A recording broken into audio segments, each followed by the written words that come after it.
Hello ladies and gentlemen, welcome back to some Heart of the Swarm Starcraft 2 action. And first thing you're going to notice is that I am 11 minutes into this game. I was just checking it out, and I want to start from here because I want to try and show off Heart of the Swarm units. So that is specifically why I have skipped ahead 11 minutes in this game, and there actually hasn't really been any conflict up to this 11 minutes. So I'm going to introduce the characters here. In the top right corner, we are going to have the Red Terran Jakkerr, and he is currently running 3 bases and has mostly mech. He has 4 Marines, 3 tanks, 4 Hellions, and 6 Widow Mines, 4 of which have just unburrowed, and it looks like he might be moving out for an attack, so we're going to follow that. And he has plenty of factories more on the way, so he's definitely focusing mech. In the bottom left corner, we are going to have the Blue Zerg Kalma from Team UCAP, and he is currently running off 3 base, just probably looking to expand into his 4th anytime now. And he's doing some massive creep spread, which is very beautiful. Has a good grouping of 24 lings on the field, 4 queens, and actually a few changelings. So I'm going to get going on this game, and we are going to see how it develops. What I did want to watch was this squadron of scorpion mines. Those aren't scorpion mines. They are widow mines. I don't know what scorpion mines are, but they sound cool. So he is actually just going to be grabbing a 4th, which actually means he's going to have the lead on Kalma, unless Kalma very soon grabs an expansion. However, Kalma has just popped out some mutas, and these guys are going to venture across the map and obviously start doing some harassment for Jakkerr, or against Jakkerr. And Jakkerr doesn't have any turrets back here, no widow mines. This could actually be pretty bad for Jakkerr. I'm actually going to check their visions really quick. Gonna pause it there. Jakkerr has not scouted across the map even once. Unfortunately, he has literally no idea what's going on other than there's creep starting to get on his half of the map. Now, if we flip up Kalma, he has scouted out a little bit, not as much. His overlords have obviously wandered around. He has seen this expansion, he has seen the natural expansion, and of course this overlord is allowing him to see a few supply depots and whatever that is. So let's go ahead and get back to that action, turn it back on to everyone vision and full or regular speed, and hopefully some action is going to pop up here. We do have some Hellbats going on as well, sitting over here at the 4th, and the harassment by the mutas has begun. Going to go straight into that worker line. Those workers are going to need to run. That's a horribly short of saturation, not even close to saturation. I'm not sure what Jakkerr was doing with that. He only had like 10 workers there. Of course, now he's got none, or I guess 2. And so now Kalma's going for the juicy bits of Jakkerr's infrastructure, and he's bringing in Hellbats and Hellions. Those are going to do jack diddly. He's going to be building a bunch of turrets, but where are the SCVs to build those turrets? These mutas, oh, they do not want to take on 2 Thors, not even 4. Get the heck out of there. They definitely could have taken on 1 with a few losses, but 2 is bad, 4 is impossible. Getting out of there, and obviously all these turrets are going to be up for the next time Kalma wants to do an attack. However, the 3rd down here is still quite vulnerable. A big transfer going on here. Going to saturate up this one right here, and not a terrible idea considering he wants to hold it. It's going to have a planetary fortress to defend, and his main army is going to be sitting there, especially because this is undefended. I guess it's a little defended now. It does have a widow mine, and you will notice Kalma is still creep spreading across the map. This is something I've really liked out of Kalma. Oh my gosh, that is a lot of lings and mutas attacking rocks. I've watched Kalma play some good games, and watched him quite a bit on stream the other day. And this is something I really, really like out of Kalma, is he is committed to the creep spread. He does it from different angles with repetitive amounts of tumors.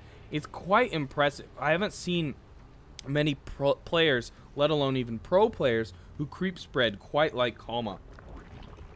Obviously, it gets a little harder when you get close to the army like this, but the fact that there are so many tumors spreading across the map, Jakkerr's going to have a hard time just taking out all those. You know, if he commits to clearing out creep, Kalma's going to have, you know, an advantage to try and work around that. Another thing I did want to mention Actually, I want to check up upgrades really quick. Zergling, or ground units, are sitting at 2-2. And we do have 1 attack, 4 air units. As for the Terran, he has 1-1, and now just 2-2 on the mech. So just then popping up there. So that is good to see out of him. And I don't know if Widow Mines benefit from +1 attack. They obviously benefit from armor. But I don't know about the weapons. That's interesting. Quite a few Banelings morphing in now too as well. I believe he has centrifugal hooks. Let's see if we can find that Baneling nest. Watching that map movement, and indeed he does have centrifugal hooks, as you can see a few of them trying to roll around while they just stand there. I like when they pivot and they roll. They roll pivot. That is not keyboard turning, that is mouse turning. And here we go. Jakkerr is going to go for some clearing of landmines. A nice Thor and Hellbat army. I'm kind of liking this composition. And here we go, a big engagement, quite a few Lings going for the flank. Banelings moving in, taking out quite a few of the Hellbats. The Muta's going nuts on Thors. This is looking bad for Kalma, but again, those Thors are going to be vulnerable as too. That is a lot of Mutas. It's going to be hard to call who's going to make it out here. And I think Kalma's going to pull it. Those Thors are starting to go down left and right. The bouncing hooks really doing what they do best, damaging multiple Thors at a time. And once they first one cracked, the rest began to fall, and that is a devastating loss for Jakkerr. Going to set him up in a position to lose a lot. He could have this base in trouble. However, with so many SCVs here to repair, and all those Hellbats getting to work, flaming the Zergling, Kalma's entire army just liquefied here. 1 Thor, a couple Mutas, and the Thor goes down. Suddenly this base is more vulnerable than we thought. There is a Thor there, though, to back it up. 5 Mutas versus a single Thor. It is dangerous for those Mutas. That Thor splash damage doing its job, taking out so many Mutalisks, and the 2 remaining have to retreat. And the Thor was even getting repaired, so double duty there.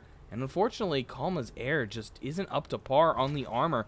They do have 2 upgrades on attack, which is nice to see, but again, not quite there with the armor. And again, I'm hoping to see a few more Heart of the Swarm units here. Obviously, Jakkar's pretty much using what Terran has gotten. They pretty much really, you only see the Hellbats used quite frequently, unfortunately. The Widow Mines are very good, but they're situational. You know, you can't roll into combat with a Thor Widow Mine army and expect to necessarily win the combat, because your Widow Mines are all going to burrow, do a nice burst of damage, but they're going to be done for 45 seconds, and that's a huge window for your opponent to either retreat or to just wash through those Widow Mines and those whatever else you know you have backing it up. And I mean, oh my gosh, Kalma is sitting on so many Mutalisks here. 31 on the field. Actually going to switch to the production tab now so we can get a little more on that. And this base is going to be extinct very quickly. Going to focus on that turret. Oh my gosh, practically one-shot in that thing. And this planetary Fortod does not stand a chance. It is going to crack right there. Kapow! Little satellite dish flying out of there. And the Muta's going to move on, trying to evade the incoming Thors. Quite a few missile turrets going up here. A few of those are going to bite the dust. Going to see the Thors coming in here and get the heck out of there. Quite a few Mutas going down there in that burst. I guess it was just 2, but those Thors can be so deadly. Almost caught a few Thors out of position. In fact, he is going to catch. He's not going to be able to do it. He's going to have to pull out. Those Thors just doing so much damage. Check this out. Kalma is grabbing yet another base, just dominating his half of the map. In fact, almost creeping into Jakkar's territory. And he is hungry for those minerals. And when you're that gas, frankly, and when you're doing that many Mutalisks, such is the case. And tons of Zergling just popped out, and I see Ultralisk armor. Oh my gosh, I think that's Ultralisk armor. No, that's Carapace 3. Never mind.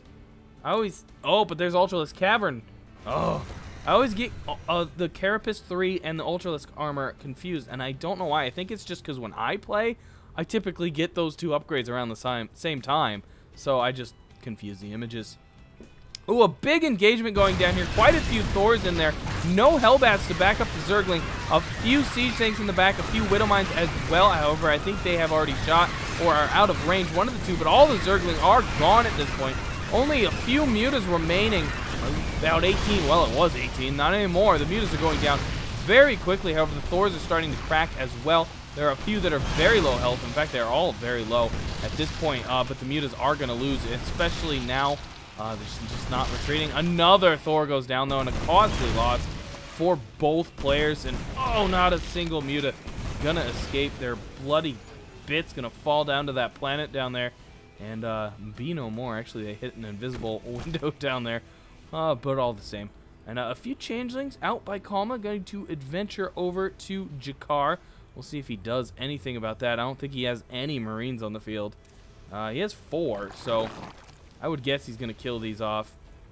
They split very nicely, though, and Kalma going to get some nice scouting in, taking away the watchtower from Jakkerr as well. One of them got sauced. I heard his gut splatter. Oh, it looks like the Thor stepped on him. If only that was a thing.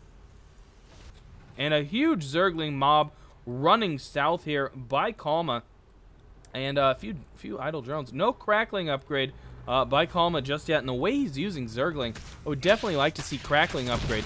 But I also see 9 Ultralisks coming onto the field, and the Carapace Chitness plating, rather. That is the Ultralisk upgrade, which doesn't look anything like 3. I guess they're both kind of brown. But those are going to be some beefy, actually they will be fully upgraded Ultralisks. Those things are so frightening and so amazing. And if you guys have not seen the Collector's Edition Ultralisk skin yet, it makes this old skin look so boring. They have this glowy stuff on their blades. What are their blades called, by the way? Can we see? They're Kaiser blades. The Kaiser blades? I think they're Kaiser blades. Anyways, there's this glowy stuff on their Kaiser blades that matches your team color. Or, you know, your color, whatever. So in this case, it would be this glowy, smoky blue stuff with, like, lightning on it. It's so amazing.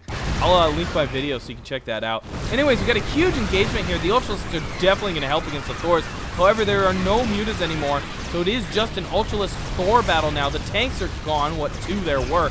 And it is ulti Thor, and I think the Thors are going to take it as Ultralisk leaving behind bloody piles. And the Thors have ruled the day. Unfortunately, the Ultralisks meeting that mech wall and just not able to crack it. And we have more Ultralisks on the way, kind of all over the map. I can do that now. I love that clicky thing in Heart of the Swarm. Another beautiful feature that is making me hate casting Wings of Liberty. But all is such as all. That queen does not want to go in there solo. Oh my gosh, almost getting liquefied, and that's going to spell her doom. Splatter. And a scan coming down. I'm not really sure why he thought he needed to scan there. I guess he wants to take out the creep tumors. And why not? Here comes a massive attack. We got Ultralisks coming in from the north and the south. A few Zergling. I see Vipers in there as well. Will they use their range ability? I do not know. But the Thors are cracking. Oh, quite a few of them are low health from that earlier Ultralisk attack that they did. And they are really starting to crack, but there's only a couple Ultralisks left. In fact, only 1. He takes out another Thor, but now there are still 4 Thors. Ooh, 3 Thors. Make that 2 Thors. Oh yes, 2 Thors. They're going to get this guy as well. All down to 1 Thor, and we have 40 lings on the way. And 6 more Thors, though, as well. I mean, the Thor production by Jakkerr is pretty nuts. I am impressed by that. I'm glad to see Vipers on the field. Ooh. I was hoping to get some Abduct or even a Blinding Cloud out of him. Some Blinding Clouds could have been potentially very useful there. Of course, all the Zerg units engaged in that combat were melee. And those changelings got the bad end of the stick there. Not surviving very long. One got to the watchtower, which, you know, did him no good. Oh, there's the consume ability by the Viper, allowing them to take health away from structures and gain energy. That is a very nice ability. Obviously, you most of the time are going to use it on extractors, and you want to be careful not to kill your buildings. You will kill your own buildings if you continue to consume them. So that is something to be careful on. And I think you can consume enemy Zerg buildings as well. I'm not 100% positive on that. Somebody comment below if you know on that. I would love to know if that's true or not, or if I'm making things up. We do have some more Ultralisks coming onto the field. We also have Terran ship weapons, level 3. I haven't seen a single Terran ship in this match. Terran ship weapons. Huh. I think he's just upgrading in case he needs to tech swap because he feels he has enough money? I mean, that's something you'd expect to see some Vikings or battle cruisers, but no, he's getting the infantry weapons upgrades too. I think he's just spending spare change at this time, which I don't know about that. That's a very interesting choice. I would be building up the cash to replenish an army that goes down really quick. What the heck is that? How'd that Thor die? Did he kill his... I think he killed his own Thor because it was stuck. Alright, that happens, I guess. We are having a lull point here as both players are rebuilding their army. Kalma is sitting on 8 Ultralisks right here and a good grouping of Zergling. In fact, 9 Ultralisks, 9 Vipers, and 50 Lings. And let's double check and see if that crackling upgrade ever got... There, it is just finishing up. Could have looked there, but I did not bother. And Glial reconstitution as well. Some nice upgrades coming out. In fact, I see Hydralisk upgrades coming as well. Hydralisks are sort of a Heart of the Swarm unit, as they can move really fast now. And so they kind of count as a Heart of the Swarm unit. Like the Ultralisk did for a while before they unfortunately took out the charge. I'm really, really disappointed by the charge being gone. That was so exciting to be on the Ultralisks, but I do kind of understand it. They were a little overpowered. They even are still pretty powerful. And it looks like this is going to be our big engagement. And I think all those Lings became Banelings. We have 50 Banelings on the field. Huge engagement coming in right here. Massive amounts of Banelings just bashing into the Thors. The Ultralisks taking up the heel. And the first frontal cone of Thors are gone. So many of these are damaged. Terrible damage being done by the Ultralisks here. And a lot of that damage ability being thrown down by the Vipers there. And that is what pretty much clenched it. The rear Thors could not fire. And so the front Ultralisks just had to deal with the front Thors. And they were able to clean that up. And now the few remaining Thors are on the run. What is that ability called, by the way? Blinding Cloud. That Blinding Cloud limits people's range to 1. So they can only do their melee attack or, you know, their equivalent range attack at melee range. And that in that advantage where they were clumped up so well and the Ultralisks couldn't get into every Thor was extremely beneficial for Kalma and was able to clear out those Thors where he probably normally wouldn't have. And that is a very, very cool turn of events here that has happened because we're in Heart of the Swarm. And that is why I wanted to cast this Heart of the Swarm in the game. And at this point, Jakkerr is looking in trouble. He is down by over 100 supply, has just lost one of his major mining bases. His main still has a few minerals. His natural's doing fairly well. He's so spread out with his SCVs. He's not putting all his eggs in one basket, which can be okay, but of course he could be getting a lot more minerals too. And as I was saying earlier, he got those frivolous upgrades, and now he's kind of paying for that. He can't rebuild his army because he has no money. Kalma's going to roll in here and fairly easily take this out. Obviously, the Roach army is going to help quite a bit because the Lings burst so easily to the planetary fortresses. And now, suddenly, Jakkerr is down to 3 bases versus Kalma's 7 bases. Mind you, not all of those are mining. He's probably mining off about 4 of them. But still, 4v3 and Jakker's 3 are pretty beat up. We're looking at a big advantage here for Kalma. I don't see Jakkerr being able to hold on much longer, but you never know. Some people do find a way to miracle win, and that makes the most exciting games there are. Trapping his own Thors in here, not the best idea I've seen ever. He's got 3 Thors up here stuck, as well as a tank, and that is just an infrastructure problem. A nice battle going on here. Zergling's getting us around. Roach is doing some damage. Unfortunately, an Ultra is kind of stuck down there, not able to get into the fray. Oh, and some abducted tanks, very nice. Not able to do their nice siege damage. And the Vipers really clenching the game here for Kalma. Very beautiful use of those. I had not seen the Vipers used to a very clutch maneuver like that. And that is why I kind of skipped ahead in this game, because I know Zerg doesn't have a ton of it doesn't have any early Heart of the Swarm units, really. So that was pretty cool. I really hope you guys enjoyed that. I wanted to try and show off some of the Heart of the Swarm units. Again, that is why I skipped ahead a little in this game. So I hope you guys enjoyed it. I definitely did. That was a great match by Kalma. Congrats to him. Thank you to him for sending in this game as well. And that is going to do it for now, guys. You can send me your replays at Zoronden@gmail.com. That's in the information below. And I may just cast your games here on the YouTube. So that's going to do it for now, guys. Please do thumbs up and subscribe. I have been Zoronden, and I will catch all of you next time.